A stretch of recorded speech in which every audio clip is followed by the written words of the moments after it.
Don't fake sincerity, pacify, or be condescending. Youth can spot fake-outs from a mile away, and what they want from you is a genuine and sincere response to what's being discussed. Don't forget to use real terminology when talking about sexual health. This avoids potential confusion later on and empowers young people to take control of their own bodies. Youth need to know that you are willing and open to have discussions with them, not just about sex, but about anything. Openness is key. If you are going to shoot down everything your child says, you aren't going to accomplish very much, and you will increase the likelihood that they will go seek information elsewhere. Open discussions are very beneficial, but beware not to ask too many questions. If you begin to pry, they could very likely turn away from you. Youth also need to have a consistent source of information and opinions. If you routinely change what you say, you risk them becoming confused and frustrated. To increase the odds of the discussion being a positive experience for everyone, you should create a one-on-one environment where there are minimal distractions. Try to make these times together a bonding time, not a consequence or something you have to do. Always be open to answering questions and don't laugh or get mad at what they have to say. They need your support. Remember, they're already feeling vulnerable. Our final point deals with youth's emotional needs. Young people have expressed they feel their emotions are overlooked in a number of ways. The things teens experience are new, so more than ever they need guidance from the adults in their lives. Let's face it, relationships we see on TV aren't the best source for learning. Youth may not know how to articulate their need for guidance, so it's up to you to offer it and give them a choice to take it or not. Being in a relationship can be a crazy ride. For teens, many of these emotions are new and exciting, and at other times they may feel overwhelmed by their feelings. A new experience like dating someone may be a hard thing for parents to accept, but it is also a hard thing for teens to deal with, especially if their parents don't approve of their relationship. This is an opportunity for teens to discover themselves, but they still may need a little help along the way. Give your teen the option. You can listen to me or not, but here's some advice I have. Let your teen make the choice. It's their relationship and their life. It's hard to let your teens go and allow them to walk this journey without you, but this is a time of discovery for them. Let them know that you are there no matter what, and that you'll be there for them to fall back on when they need to. If your child has never had a relationship, but has been talking about the dating scene, sit down and talk to them about their expectations of a relationship. Help them to expand their thoughts on what a healthy relationship is. Doing this can tell you how much they already know about being involved with another person. If they don't know much, this is a perfect opportunity to educate them and share experiences with them, which can then build trust. Relationships are complicated, loving, painful, rewarding, healthy, and unhealthy. Different people have different beliefs and values regarding what makes a good relationship. Healthy relationships are those in which the rights of each individual are valued and respected. They are relationships based on equality rather than power and control. In a healthy relationship, each partner has rights, and as the adult guide, it would be a good idea to inform the young person in your life about the rights in a relationship situation.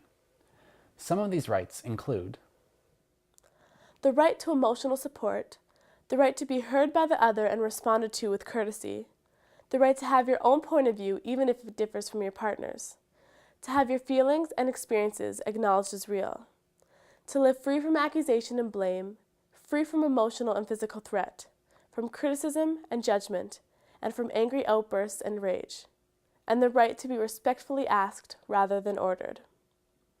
Healthy relationships are characterized by respect, sharing, and trust. They are based on the belief that both partners are equal and that the power and control in the relationship are equally shared. Some of the characteristics of healthy relationships are both partners give and take, each getting their way some of the time and compromising some of the time. They respect each other and value one another's opinions. They trust one another and learn not to inflict jealous and restrictive feelings on the other if they should arise. Neither is afraid of the other. They communicate openly and honestly and make their partners feel safe in expressing themselves. They share responsibility in decision-making. They accept the differences between them. They encourage each other to have friends and activities outside the relationship. Distinguishing the difference between fantasy partners and relationships and reality seems to be becoming increasingly difficult. Soap operas and reality television tell us that the perfect partner is just around the corner. Celebrity million-dollar weddings that only last for a year have become so commonplace and now seems to be the norm. In real life, relationships are a fine balance between lots of work and lots of fun. Learning to communicate with another unique individual takes some effort. Romance is great, but it usually comes in small, measured doses, and it can't be expected in a lavish way every day. Everyone has faults, both minor and major, and it's up to each individual to learn what they can and cannot live with in a partner. Dating allows youth to experiment with different people and helps them learn what they like in someone and what they don't. Parents and close adults can make a huge difference in how a young person perceives a healthy relationship. Adults can point out features of a healthy relationship from books, movies, or real life. In addition to feelings of love, emphasize the characteristics of a healthy relationship. Children learn about relationships and appropriate behavior and boundaries from the adults in their lives. Teaching directly or indirectly by example is called modeling. Children pick up clues and cues through modeled behavior whether you want them to or not. This makes it especially important that you are aware of what you say and do, especially as it concerns relationships. Fighting fair is a learned skill that takes time, practice, and good example. Ideally, it's good for kids to see how parents can have arguments because they will also learn how to effectively problem solve with a partner. Working through differences is a valid and vital part of a healthy relationship.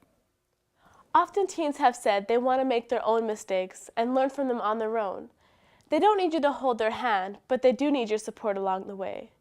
It's all right to ask how they're doing once in a while, but constant questioning may turn them somewhere else for help. If they have questions, they will ask for help, whether it's from you or a friend. But by being open, honest, and available, the chances of them asking you are certain to increase.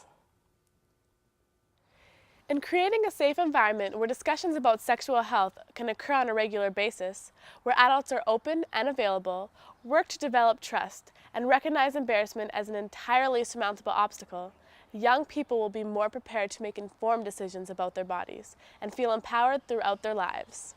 With the insights and tools we've provided today, we hope you feel better equipped to develop a positive mindset, approach, and personal style to relate to youth. If you need additional support, don't know the answer, or need more guidance, you can contact your local Planned Parenthood office. Good luck.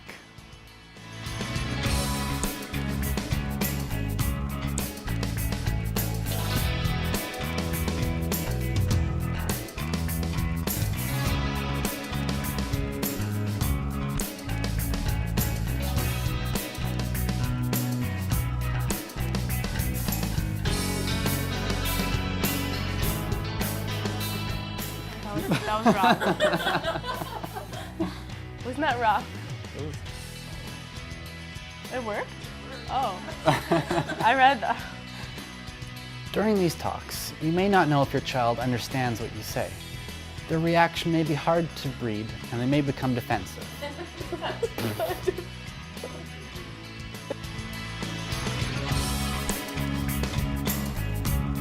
For many young people, emotional needs are frequently overlooked.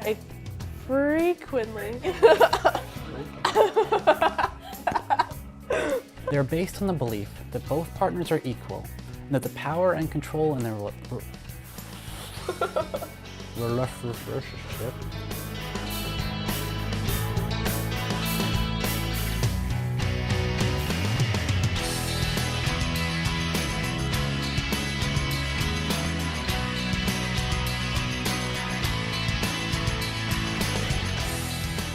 Often teens have said they want you... Cool.